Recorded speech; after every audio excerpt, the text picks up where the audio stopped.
على هذا النبي الكريم محمد بن عبد الله وعلى آله وصحابته وتابعيه إلى يوم القيامة. أما بعد.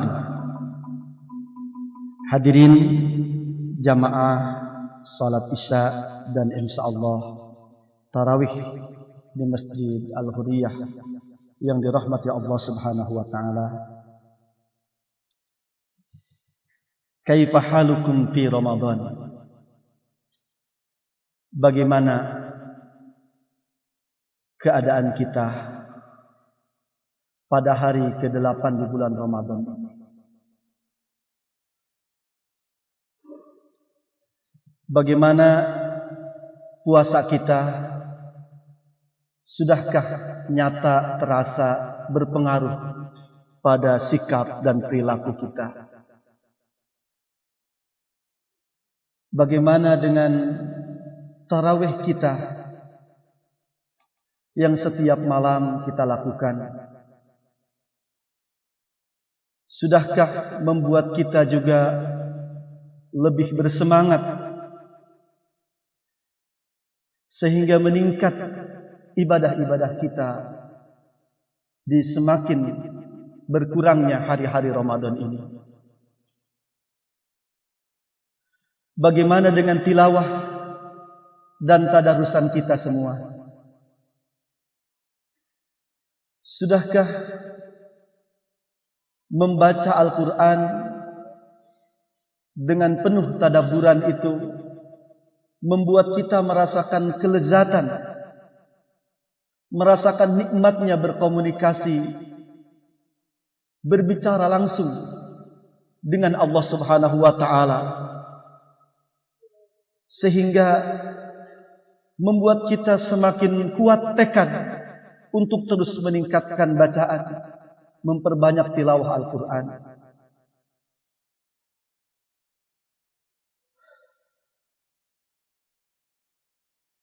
Berapa juz di hari ke-8 ini tilawah kita?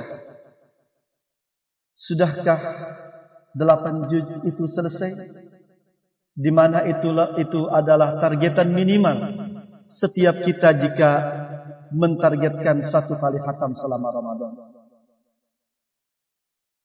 Saudaraku jamaah rahimakumullah, semoga jawabannya sesuai dengan yang diharapkan. Semoga jawabannya puasa ini benar-benar sudah membuat kita lebih baik dalam ucapan dan perbuatan. Puasa ini sudah membuat kita semakin kuat bertekad untuk menjadikan setiap apa yang kita lakukan adalah ibadah kepada Allah Subhanahu wa taala. Semoga tarawih kita juga belum ada yang bolong, sehingga kita senantiasa merasakan nikmatnya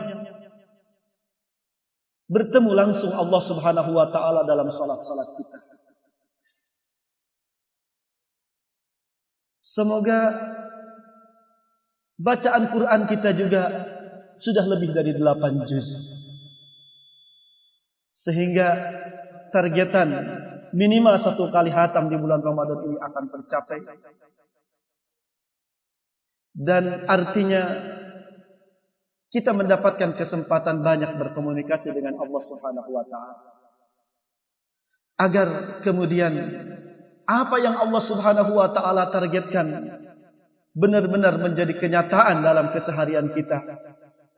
Kelak di saat Idul Fitri kita benar-benar termasuk minal muttaqin, minal faizin wal aidin, minal aidin wal faizin, termasuk orang-orang yang benar-benar bertakwa kepada Allah, selalu merasakan pengawasan dan kehadiran Allah Subhanahu wa taala, termasuk orang-orang yang kembali kepada fitrah Allah dan tuntunan Allah Subhanahu wa taala, termasuk orang-orang yang sukses dan menang dalam perjuangan berupaya menyesuaikan kehidupan dengan arahan Allah Subhanahu wa taala. Hadirin rahimakumullah, karena jika tidak dipastikan kita termasuk orang-orang yang diwaspadai Rasulullah sallallahu alaihi wasallam itu. Dalam banyak hadis yang sudah disampaikan di awal-awal Ramadan. Kam min shaimin laisa min siyamihi illa al-ju'u wal 'atas. Banyak orang yang berpuasa, namun tiada yang ia dapatkan dari puasanya selain haus, dahaga dan lapar saja. Kam min qaimin laisa min qiyamihi illa al-sahar. Banyak orang yang salat tarawih di malam hari Ramadan, namun tiada kebajikan yang ia dapat selain pegal linu saja. Dipastikan kita akan termasuk orang-orang yang merugi, bahkan celaka, yang juga sempat diwanti-wanti oleh Rasulullah sallallahu alaihi wasallam, yang berharap kita semua sukses dengan tarbiyah Ramadan ini. Ragima anku rajulin razaqahullahu Ramadan wa yamdiduna an yatruka ayyata rahmatin aw fansalahu duna an yunfara lahu. Celaka dan rugi orang yang diberikan kesempatan Allah hidup di bulan Ramadan, namun Ramadan berlalu tanpa sedikit pun rahmat tertinggal dalam kehidupannya. Namun Ramadan berlalu sebelum dosanya diampuni Allah Subhanahu wa taala. Saudaraku, jika jawaban kita tidak sesuai dengan harapan, jika kondisi kita di hari ke-8 yang mungkin sudah bisa kita dapatkan indikasi bagaimana nasib kita kemudian di akhir Ramadan ini, dipastikan kita termasuk orang yang merugi, karena belum tentu kita masih bertemu Ramadan yang akan datang.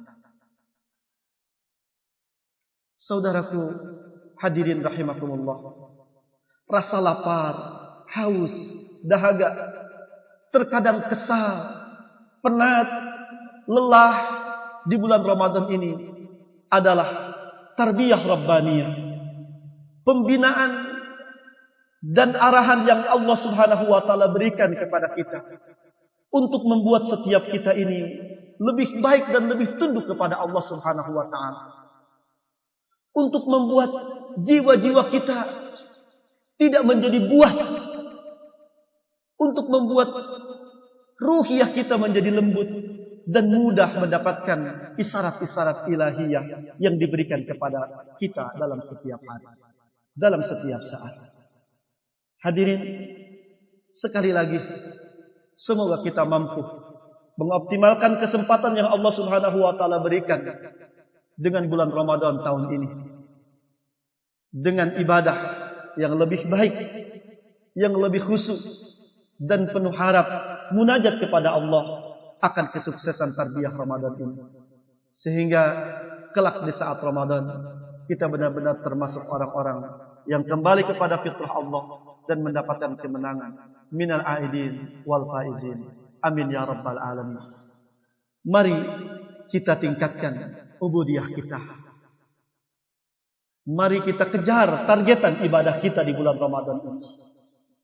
Bahkan hingga kita memiliki ibadah khusus kepada Allah. Ibadah yang akan menjadikan alasan Allah untuk mencintai kita dan selalu dekat kepada kita.